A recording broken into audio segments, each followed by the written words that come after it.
சுத்தியும் பார்க்கும்போது வானதியோட பெரியம்மா வந்து நம்ம நடேசனோட எக்ஸுங்கிறது நடேசனுக்கு எப்போ தெரிய வருது அப்படிங்கிறத இந்த கதையில் பார்ப்போம். நம்ம சேனலை இன்னும் சப்ஸ்கிரைப் பண்ணாதவங்க சப்ஸ்கிரைப் பண்ணிக்கோங்க. வானதி தன்னோட லவர்கிட்ட பேசி முடிச்சதும் தன்னோட பெரியம்மா திரும்பி படுக்கிறத பார்த்துட்டு, ஐயோ பெரியம்மா இன்னும் நீங்கள் தூங்கலையா அப்படிங்கிறாங்க.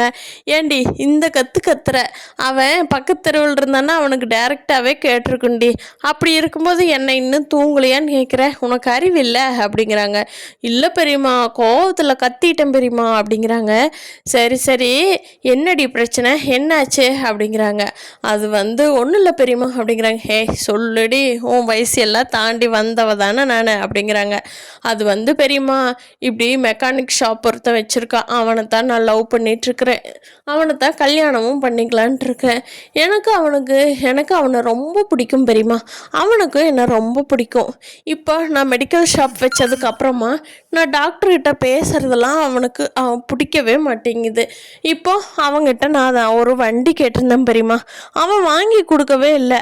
ஆனால் டாக்டர் கார் வாங்கின உடனே எனக்கு அவரோட வண்டியை கொடுத்துட்டாரு. அதை பார்த்துட்டு அவனுக்கு சரியான காண்டு பெரியம்மா. என்னடி என்ன அப்படின்னு சொல்லி என்னை வண்டி வாங்கி கொடுத்தான்ல, அவனையே போய் கல்யாணம் பண்ணிக்கப்போ அப்படிங்கிறான் பெரியம்மா. எனக்கு கோவம் வந்துருச்சு. நல்ல பையன்தான், ஆனால் அப்படிங்கிறான், கோவம் வந்துருச்சு. நீ போடா, நீ மெக்கானிக் அறிவே பார்த்து கல்யாணம் பண்ணிக்கோடான்னு சொல்லிட்டு வந்துட்டேன் பெரியம்மா. அதை தான் இப்போ ஃபோன் பண்ணி சாரி கேட்க சொன்னால் சாரி கேட்டான். சும்மா பேருக்கு கேட்டுட்டு ஃபோனை வைக்கிறான் பெரியம்மா. இதெல்லாம் என்ன இது? ஒரு பொண்ணுங்களை அவன் தானே இம்ப்ரெஸ் பண்ணணும். சும்மா நானே போய் அவனை கேட்டே இப்படியே தான் போயிட்டுருக்குது பெரியம்மா. எனக்கு என்ன பண்ணுறதுன்னு தெரில. இவனை கல்யாணம் பண்ணிக்கிறதா விட்டுட்டு போகிறதா எனக்கு ஒன்றுமே புரிய மாட்டேங்குது பெரியம்மா. ஆனால் நான் எங்கள் அம்மா அப்பாட்டையெல்லாம் அவனை தான் கல்யாணம் பண்ணுவேன்னு சொல்லி பண்ணி வச்சுருக்கிறேன். எனக்கு என்ன பண்ணுறதுன்னு தெரியல பெரியம்மா அப்படிங்கிறாங்க. அவ்வளோதானே, ஒன்றும் இல்லை. இப்போது நீ உன்னோட லைஃப்பை மெக்கானிக்காரனை வச்சு வாழ்ந்தால் நல்லா இருக்குன்னு நினைக்கிறியா, அந்த டாக்டர் கூட வாழ்ந்தால் நல்லா இருக்குன்னு நினைக்கிறியா அப்படிங்கிறாங்க. கண்டிப்பாக என்னோடய ஃபீல்டே டாக்டர் தான், அதனால் நான் டாக்டரோட வாழ்ந்தால் தான் நல்லா இருக்குன்னு நான் நினைக்கிறேன் அப்படிங்கிறாங்க. அப்படின்னா என்னடி விட்டு தள்ளு, மெக்கானிக்காரனை அழுங்காமல் கழட்டி விட்டுட்டு டாக்டரை போய் கல்யாணம் பண்ணிக்கிடி, உனக்கு பெரியம்மா நான் உதவி செய்கிறேன் சரியா, கேட்டால் எங்கள் பெரியம்மா தான் கல்யாணம் பண்ணி வச்சுட்டாங்கன்னு என் மேலே பழிய போட்டுறடி அப்படின்னு சொல்கிறாங்க. பெரியம்மா என்ன சொல்கிறீங்க? ஆனால் நான் லவ் பண்ணது இவ்வளோ நாள் இவனை தானே பண்ணினேன், இன்னும் டாக்டர் ஓகே கூட சொல்லலையே அப்படிங்கிறாங்க. ஏன்டி உன்னை பிடிக்காமையா டாக்டர் ஸ்கூட்டி எல்லாம் கொடுப்பாங்க அப்படிங்கிறாங்க. அது வந்து பெரியம்மா அப்படிங்கிறாங்க. ஒன்றும் வேண்டாண்டி, நீங்கள் 2 பேரும் ஒரே ஃபீல்டு, அவர் வைத்தியம் பார்க்க நீ மருந்து கொடுக்க, 2 பேர்த்துக்கு கரெக்டாக மேட்ச் ஆகுது. நீ மெக்கானிக் கல்யாணம் பண்ணினா அவன் அழுக்கு சட்டையோடு தான் வருவான் உன்னோட மெடிக்கல் ஷாப்புக்கு. நீ மெடிக்கல் ஷாப்பில் பயங்கர நீட்டாக ப்ரொஃபஷனலாக போயிருப்ப. அப்புறம் எப்படி செட் ஆகும்? நீ வேண்டாம், முடிஞ்ச வரைக்கும் அவனை கழட்டி விட்டுட்டு டாக்டர் கல்யாணம் பண்ணுற வழியை பாரு. உனக்கு டாக்டருக்கு கல்யாணம் நடந்ததுன்னா எப்படி சூப்பராக இருக்குன்னு யோசிச்சு பாரு பெரியம்மா, நான் பண்ணி வைக்கிறேன்டி அப்படின்னு சொல்லி வானதிக்கு தப்போ சரியோ அவங்களுக்கு தெரிஞ்ச அட்வைஸை பண்ணிக்கிட்டு இருக்காங்க. வானதி யோசிக்கிறேன் பெரியம்மா அப்படின்னு சொல்லிட்டு யோசனை பண்ணிக்கிட்டு இருக்காங்க.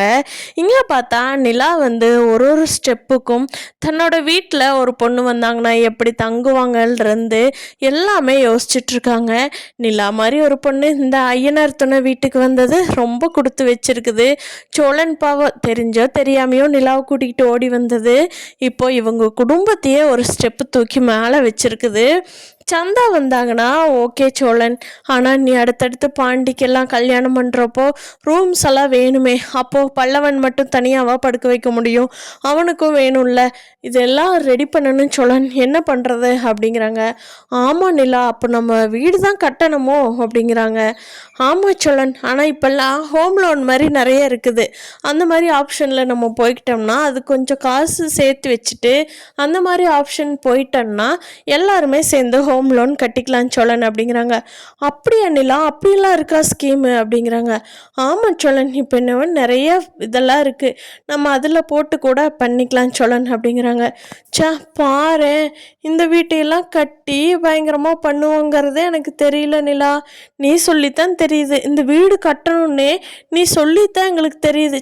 4 ஆம்பளை பசங்க இருக்கிறோன்னு தான் பேர், எங்களுக்கு எந்த இதுவுமே யோசிக்கல, எல்லாம் அவரை ஒரு பாட்டுக்கு சுற்றிட்டு இருக்கிறோம் பாரேன் அப்படிங்கிறாங்க. ஆமாம் சோழன், ஆனால் இத்தனை நாள் இருந்தீங்க சரி, ஆனால் இனிமேல் அப்படி இருக்கக்கூடாதுல்ல. ஒருத்தருக்கா கல்யாணம் ஆகி ஒரு பொண்ணாக வர்றப்போ இந்த வீட்டை பிடிச்சி போய் வரணும்ல சோழன். இதே மாதிரி இருந்ததுன்னா யாரும் விரும்ப மாட்டாங்கல்ல அப்படிங்கிறாங்க. ஆமாம் நிலா, நாளைக்கு இதை பற்றி எல்லாத்துக்கூட பேசி ஒரு முடிவு பண்ணலாம் அப்படிங்கிறாங்க. கண்டிப்பாக சோழன், இதையெல்லாம் பண்ணி ஒரு நாள் எங்கள் அப்பா வந்து இதுவா நிலா உங்கள் வீடு அப்படின்னு சொல்லி பெருமைப்படுற அளவுக்கு இருக்கணும் சோழன் அப்படிங்கிறாங்க. சே நிலா, அப்படி ஒரு பணக்கார வீட்டில் பிறந்துட்டு இப்படி ஒரு வீட்டில் நீ வாழ்ந்துக்கிட்டு மாற்றணும்னு நினைக்கிற பாரு, நல்லா போன ஜென்மத்தில் என்னமோ புண்ணியம் பண்ணியிருக்கிற நிலா, இப்படி ஒரு ஒய்ஃப் கிடைக்கிறதுக்கு அப்படின்னு சொல்லிட்டு இருக்காங்க. பாண்டி போய் நடேசன் கிட்ட, ஆமாம் என்னது டெய்லியும் இட்லியும் கறிக்குழம்பும் வந்துக்கிட்டே இருக்குது, இதை பார்த்தா எனக்கு ரொம்ப சந்தேகமாக இருக்குதே அப்படின்னு சொல்லி கேட்குறாங்க பாண்டி. அதுக்கு நடேசன் இருந்துட்டு, ஏண்டா இட்லியும் கறிக்குழம்புலையும் என்னடா உனக்கு சந்தேகம் இருக்குது, உள்ள விசங்குசு வச்சிருப்பேன்னு பயமாக இருக்குதா அப்படிங்கிறாங்க. இல்லை அதெல்லாம் பண்ண மாட்டேன், அவ்வளோ ஒர்த்தான ஆள் இல்லை நீயே அப்படிங்கிறாங்க. பின்ன என்னடா உனக்கு சந்தேகம் அப்படிங்கிறாங்க. இல்லையே, இது வரைக்கும் எங்களுக்கு இப்படிலாம் வாங்கிட்டு வந்து கொடுத்ததே இல்லையே, ஆனால் இப்போ அடிக்கடி வருதுன்னா என்னமோ இருக்குல்ல அப்படிங்கிறாங்க. ஏண்டா பையனுங்களுக்கு போய் இட்லி வாங்கிட்டு வந்து கொடுக்கறதுல உனக்கு என்னடா சந்தேகம் கண்டுபிடிச்சிட்ட நீயே, போடா போய் சாப்பிட்ற வழி பாரு அப்படிங்கிறாங்க. இல்லையே, நான் இன்னைக்கு பார்த்தனே அந்த இட்லி கடையில் ஒரு அம்மா இருந்துச்சே, அந்த அம்மா கூட நம்ம பயங்கரமாக சிரித்து பேசிக்கிட்டு இருந்தோம். நான் ஒரு அரை மணி நேரத்தில் 2-3 டைம் பார்த்தேன், ஃபுல்லாக சிரிக்கிற வேலையாகவே தான் இருந்துச்சே. இட்லி எங்களுக்காக வாங்கினதா இல்லை அந்த அம்மாவுக்காக வாங்கினதா அப்படிங்கிறாங்க. டேய் என்னடா, தெரிஞ்சவங்க கூட பேசுனா சிரிக்க மாட்டாங்களா, மூஞ்சி உடனே வச்சுக்கிட்டு இருப்பாங்களா அப்படிங்கிறாங்க. ஏன் அந்த சிரிப்பெல்லாம் இங்கே நம்ம வீட்டில் வரவே காணமே அப்படிங்கிறாங்க பாண்டி. டேய் இங்கெல்லாம் உங்கள் கூடவெல்லாம் மனுஷன் பேசி இருக்க முடியுமாடா, ஏதாவது சிரிச்சாகு என்ன ஆரம்பார், எப்போ பார் நீ என்ன பண்ணுன, ஏன் பண்ணுன, அதை பண்ணுன இதை பண்ணுனேன்னு சொல்லி என்னை திட்டுற வேலையிலேயே இருந்தீங்கன்னா எப்படா சிரிப்பு வரும், போடா போய் சாப்பிட்ற வழி இப்போ இருப்போ, இட்லி ஆறிரு அப்படின்னு சொல்லி டைவர்ட் பண்ணி விட்டுறாரு நடேசன். சோழனோட நிச்சயதார்த்த வேலைகள் எல்லாமே பயங்கரமாக போய்கிட்டு இருக்குது. இங்கே யாருக்கு சொல்லலான்னு லிஸ்ட்டு போட்டு கார்த்திகா வீடு, வானதி வீடு, நம்ம வீடு இதோட போயிட்டு வந்துடலாம் அப்படின்னு சொல்லி எல்லாரும் பேசி முடிவு பண்ணிடுறாங்க. அப்போது நம்ம நிலா இருந்துக்கிட்ட, அண்ணே நமக்கெல்லாம் ட்ரெஸ் எடுத்துட்டோம், ஆனால் அவங்களையெல்லாம் கூட்டிகிட்டு போனோம்னா அவங்க எப்படின்னு அப்படிங்கிறாங்க.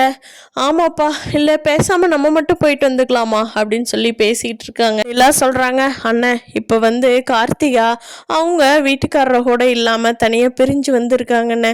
ஆல்ரெடி அவங்க உங்களை லவ் பண்ணினவங்க வேற, உங்களை தான் கல்யாணம் பண்ணிக்குவேன்னு வந்து நம்ம வீட்டில் இருந்தாங்க வேற. அப்படி இருக்கும்போது இந்த சமயத்தில் அவங்கள அங்கே கூட்டிகிட்டு போய் அவ்வளோ தூரம் கூட்டிகிட்டு போய் உங்களுக்கும் சந்தாவுக்கு கல்யாணம் பண்ணப்போ அவங்களுக்கு கண்டிப்பாக ஒரு மாதிரி இது வரும்னு, அதனால் வேண்டாமே, நம்ம ஃபேமிலி மட்டும் போயிட்டு வந்துடலான்னு, கல்யாணத்துக்கு எல்லாத்தையும் கூப்பிட்டுக்கலாம், அதுக்கப்புறம் அவங்களும் மனசுக்குள்ளே ரெடி ஆகிக்குவாங்க உங்களுக்கு வந்து நிச்சயம் ஆயிடுச்சு அப்படிங்கிறது, அதனால் கல்யாணத்துக்கு மட்டும் கூப்பிட்டுக்கலாமான்னு அப்படிங்கிறாங்க. சேரன் ஒரு மாதிரி சங்கட்டமான சூழ்நிலைக்கு போயிடுறாரு. ஆமாப்பா அப்படியே பண்ணிக்கலாம்ப்பா அப்படின்னு சொல்லி முடிவெடுக்கிறாங்க. சேரன் சந்தாவோட நிச்சயதார்த்தம் நல்லபடியாக நினைக்கிறவங்க நம்ம வீடியோவை லைக் பண்ணிவிட்டு கீழே என்ன நினைக்கிறீங்கன்னு கமெண்ட் பண்ணுங்கள். தேங்க்யூ.